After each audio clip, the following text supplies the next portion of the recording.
যে হারে চারিদিকে গরম বেড়ে চলেছে সেই জায়গায় তেল ঝাল মশলা জাতীয় খাবার এখন প্রায় রান্নাঘরে হয় না বললেই চলে।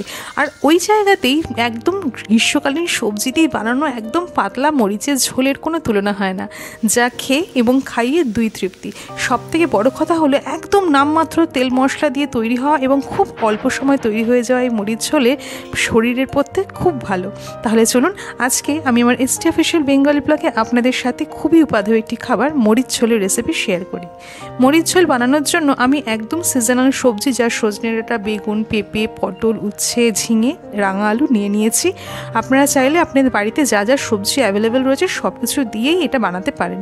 আমি কিছুদিন আগে আপনাদের সাথে শুক্তোর একটা রেসিপি শেয়ার করেছিলাম। সেই শুক্তো করতে গিয়ে আমার বেশ কিছু সবজি বেঁচে গেছিলো, সেগুলোকেই আমি এখানে ইউজ করছি এবং এগুলোকে বেশ ভালো করে খোসা ছাড়িয়ে আমি জল দিয়ে ধুয়ে নিচ্ছি। এতে যদি বেগুন ইউজ করেন বেগুনও ইউজ করতে পারেন। আমি এখানে একটা মশলা তৈরি করছি, যার জন্য এখানে 1 চামচ মতো কালো জিরে, 1/2 চামচ মতো গোলমরিচ আর 4টে কাঁচা লঙ্কা এখানে নিচ্ছি। যেহেতু মরিচ ঝোল তো মরিচ তো থাকবেই। আর এটাকে কিন্তু শুকনো একটু ব্লেন্ডারে ব্লেন্ড করে নেবেন। প্রথমে শুকনো পেস্ট করবেন, যাতে কালো জিরেটা তো ভীষণ ছোট ছোট হয়, তো সেই জন্য পেস্ট করতে অসুবিধা হয়। তাই জন্য এটাকে ভালো করে শুকনো একবার ঘুরিয়ে নেওয়ার পর তারপর জল দিয়ে ভালো করে মিহি পেস্ট করে নেবেন। অন্যদিকে আমি কড়াইতে একটু তেল এখানে দিয়ে দিচ্ছি। সর্ষের তেলেই রান্না করবেন, সর্ষের তেলে দিয়ে রান্নাটা করলে কিন্তু বেশ টেস্টি হয়। আর তার মধ্যে দিয়ে দিচ্ছি 1/2 চামচ মতো কালো জিরে আর মাত্র একটা কাঁচা লঙ্কা, ব্যাস। তারপরে যা যা সবজি রয়েছে বাড়িতে সমস্ত সবজিকে ভালো করে কেটে খোসা ছাড়িয়ে আপনি এখানে দিয়ে দেবেন।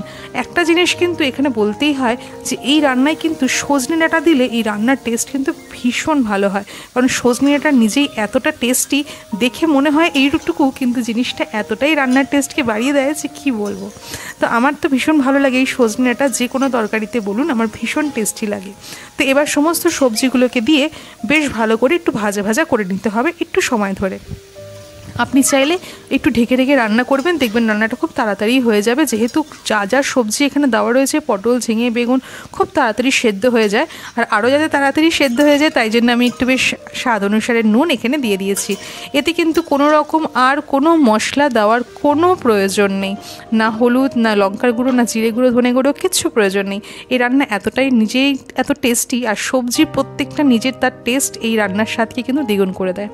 আমি এখানে 300 ml মতো দুধ নিয়ে নিয়েছি, আর সেই দুধের মধ্যে ওই যে আমরা কালো জিরে, গোলমরিচ এবং যে কাঁচা লঙ্কা বেটে রেখেছিলাম সেটাই দুধের মধ্যে মিক্স করে দিলাম। এবার এই মিক্সারটাকে আমি আলাদা করে রেখে দেবো। কাঁচা দুধ কিন্তু ব্যবহার করবেন না, দুধটা একটু গরম করে তারপর রুম টেম্পারেচারে নিয়ে আসবেন। দেখুন দেখতে দেখতে এখানে কিন্তু সবজিগুলো বেশ সুন্দর নরম হয়ে এসছে এবং গলেও এসছে, বেশ সুন্দর ভাজা ভাজাও হয়ে এসছে। আপনারা চাইলে এখানে আরও কম তেলে এই রান্নাটা করতে পারেন। আমার সবজি এখানে বেশ সুন্দর ভাজা ভাজা হয়ে এসছে, এটাকে আমি ঢেকে ঢেকেই রান্না করছি। এইরকমই কিন্তু আরও নানান রকম রেসিপির লিঙ্ক এই ভিডিও ডেসক্রিপশন বক্সে আপনাদের জন্য শেয়ার করেছি, আপনারা চাইলে অবশ্যই দেখে নিতে পারেন। সবজিগুলো যখন বেশ ভাজা ভাজা হয়ে এসছে তখন আমি ওই যে দুধের মধ্যে যে পেস্টটা মিক্স করে রেখেছিলাম সেটা আমি এর মধ্যে অ্যাড করে দিচ্ছি। দেখুন এর মধ্যে এই ঝোলটাই হচ্ছে আসল টেস্ট, এত টেস্টি হয় আপনাদেরকে কি বলবো। প্রথম যেদিনকে বাড়িতে বানিয়েছিলাম ভেবেছিলাম কেমন হবে, কিন্তু বিশ্বাস করুন এই শুধু এই তরকারির ঝোল দিয়েই পুরো ভাত আপনি অনায়াসে খেয়ে ফেলতে পারবেন। আর এই মরিচ ঝোল কিন্তু গরমের মধ্যে ভীষণ ভালো শরীরের পক্ষে, কারণ যে কটা সবজি এখানে ব্যবহার করা হচ্ছে প্রতিটাই কিন্তু আমাদের শরীরের জন্য ভীষণ ভালো।